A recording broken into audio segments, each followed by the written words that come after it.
Добар ден, драги ученици!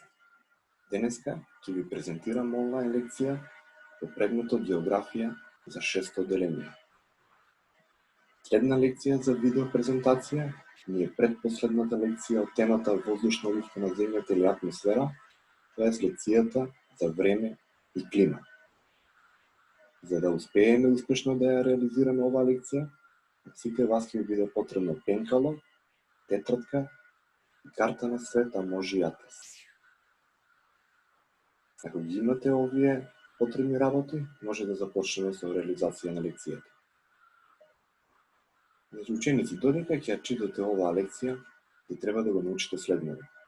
Да го објасните поемот време, да знаете дека времето често се менува во текот на денот, неделата или месецот, за претскажување или прогноза на времето, и што е клима и од кои климатски фактори зависи истата. Воедно, во оваа лекција ќе искористите и следните нови поими: магловито, дождливо, време, прогноза, метеоролошка станица, метеоролози, клима и климатски фактор. Прво ќе започнеме со тоа што е време. Време е моменталната состојба на атмосферските појави и процеси над некое определено место. Ако надвор забележиме магла, тогаш ние велиме дека времето е магловито. Ако подолго време паѓа дожд, велиме дека е дождливо. Ако пак дува ветер, велиме дека е ветровито време. Но истото може да биде ведро, топло или студено. Подолу на сликите се представени временските прилики во две различни подрачја. Првата слика е подрачје или предел со убави сончеви денови. Втората слика е подрачје или предел со снежни врнежи и наноси. Сега да видиме како се претскажува и прогнозира времето. Промените на времето можеме сите ние да ги претскажеме, например, ако дува ветер и донесе густи и темни облаци, тогаш со сигурност ќе знаеме дека ќе заврне дожд. Луѓето пак кои се занимаваат со ова прогноза или дејност, тоа го прават за целиот простор од државата, но и пошироко. И тоа со помош на метеоролошките станици кои се наоѓаат во поголемите градови. Еве на овие две слики ви се представени некои справи за определување на временската прогноза. Првата слика ви е представено како изгледа еден ветроказ.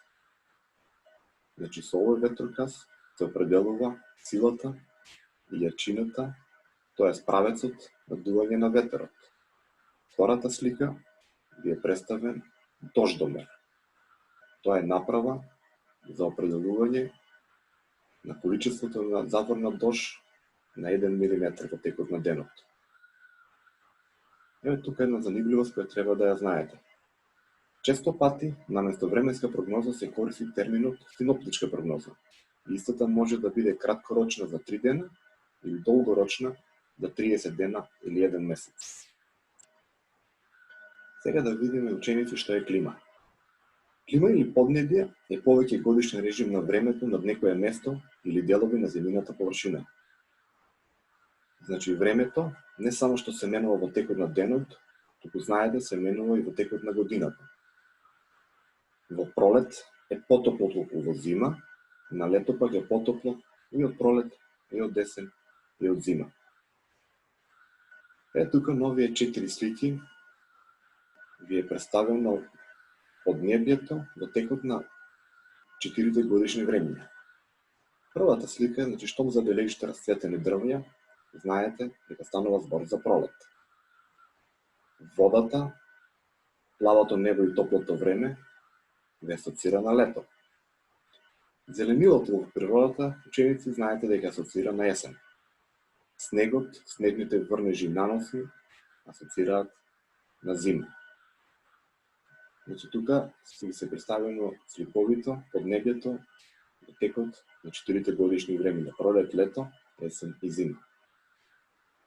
Треба да знаат ученици дека времето има големо значење за животот на луѓето и за нивната стопанска дејност.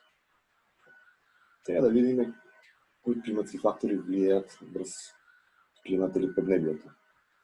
Од климатските фактори, еден од највлијателните е географската широчина. Колку една област е поблиску до екваторот, толку незината клима ќе биде потопла и обратно. Колку е подалеку, толку ќе биде постудена. Еве на првата слика ви е представена област која се наоѓа во близина на екваторот, тоест имате сликовито претскажано една пустина со песочни дини. Ова област се нарекува оаза, се наоѓа во близина на екваторот и тука климата е многу топла. Втората слика ви е представен студен арктички предел. Значи Арктикот знаете дека се наоѓа подалеку од екваторот, и тука климата е многу студена и има вечен снег и мраз. На климата ученици исто така влијае и надморската височина. Сите вие веќе научивте дека како се зголемува надморската височина, така и се намалуваат температурите и обратно. Исто така климатот зависи од оддалеченоста и близината до морињата и океаните на самите предели. Еве подолу на првата слика како изгледа едно планинско подрачје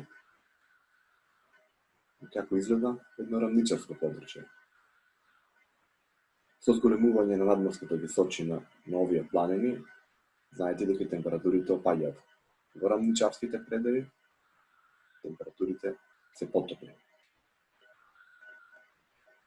Тука, драги ученици, ќе треба сите вие да го стопирате ова видео и да проверите колку сте научиле од сегашното мое излагање. И ги запишете овие 7 прашања во вашата тетрадка и ќе дадете соодветен одговор. Што подразбирате под поимот време? Какво може да биде времето? Како настануваат промени на времето? Која е разликата меѓу време и клима? Од кои природни фактори зависи климата над некој простор? Кои се климатските разлики меѓу приморските и континенталните градови?